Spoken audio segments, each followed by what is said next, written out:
pour le conseil de la semaine. Alors cette semaine, on va parler de comment désamorcer le mode panique. Alors ce qu'il faut comprendre, c'est que lorsque les chevaux sont sur la panique, ils ont peur que d'une seule chose, mourir. La première option qui leur vient à l'esprit, c'est courir.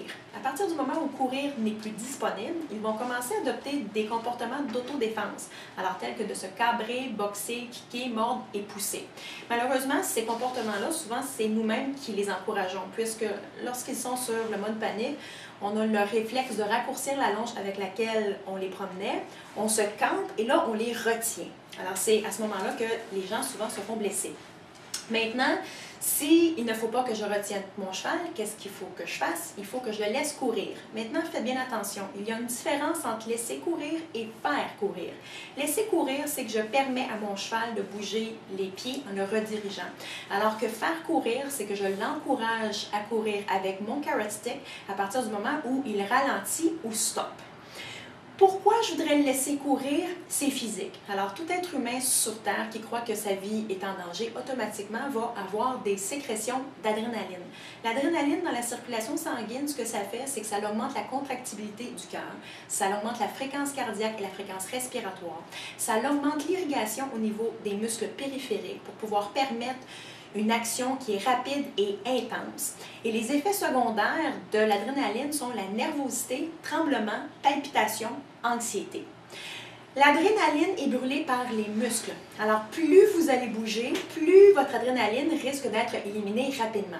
Alors, lorsque on demande à nos chevaux qui sont sur l'adrénaline de stopper, en fait, tout ce que l'on fait, c'est qu'on permet aux effets secondaires de faire leur effet juste plus longtemps. Alors, les chevaux sont anxieux plus longtemps. Voilà pourquoi c'est important de les laisser bouger. Maintenant, une des pires choses à faire, longer. Longer, pourquoi? Parce que longer, c'est un cercle et un cercle, c'est à l'infini. Alors, ça n'a pas de début et ça n'a pas de fin. D'accord? Alors, ça va impliquer que physiquement, vos chevaux et le côté émotionnel et mental ne sera pas impliqué. De plus, il y a beaucoup de chevaux qui vont entrer dans la longe et qui vont tout simplement faire 1 millier de tours jusqu'à temps qu'ils soient complètement brûlés. Alors, spécialement si vous êtes en concours, vous ne voulez pas rentrer dans le ring de compétition avec un cheval qui est brûlé, mais avec un cheval qui est en pleine possession de ses moyens, qui est confiant et calme. Alors, qu'est-ce qu'on peut faire? Alors, virez votre cercle en demi-cercle. Alors, ce pattern-là, c'est pour, on l'appelle le fallen leaf. Alors, comme le nom le dit, c'est un mouvement comme une feuille qui tombe. Dans ce pattern-là, ça va vous obliger de vous-même vous déplacer. Alors, minimalement, de le faire avec une longe de 12 pieds, le minimum, sinon, idéalement, 22 pieds. Pourquoi? Parce que vous allez pouvoir respecter une distance sécuritaire entre votre cheval et vous, puisque lorsqu'il est sur le mode panique, vous ne le voulez pas à côté de vous. Alors, vous allez envoyer votre cheval dans le demi-cercle et lorsqu'il va arriver à la hauteur de vos épaules, à chaque extrémité ici, vous allez demander à ce qu'il désengage les postérieurs et s'il désire continuer à bouger, vous allez tout simplement demander un changement de direction.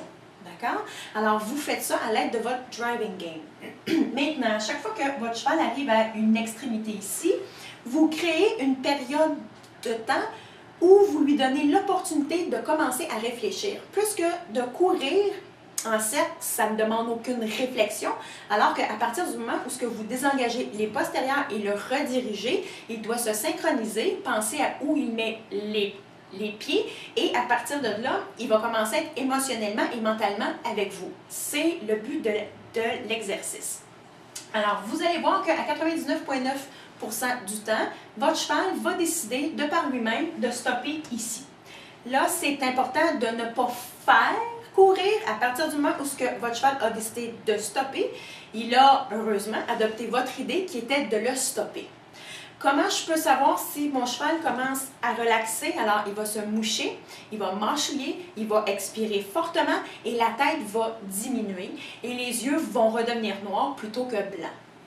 Maintenant, voyons ce que ça donne avec un cheval et portez une attention particulière sur comment je joue avec la corde et le bâton et quand. Là-dessus, bonne semaine!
Alors, si vous avez de la difficulté à stopper votre cheval lorsqu'il arrive à la hauteur de vos épaules, vous pouvez également utiliser un mur ou une clôture de bois. Alors, juste vous adosser le dos à la clôture ou au mur.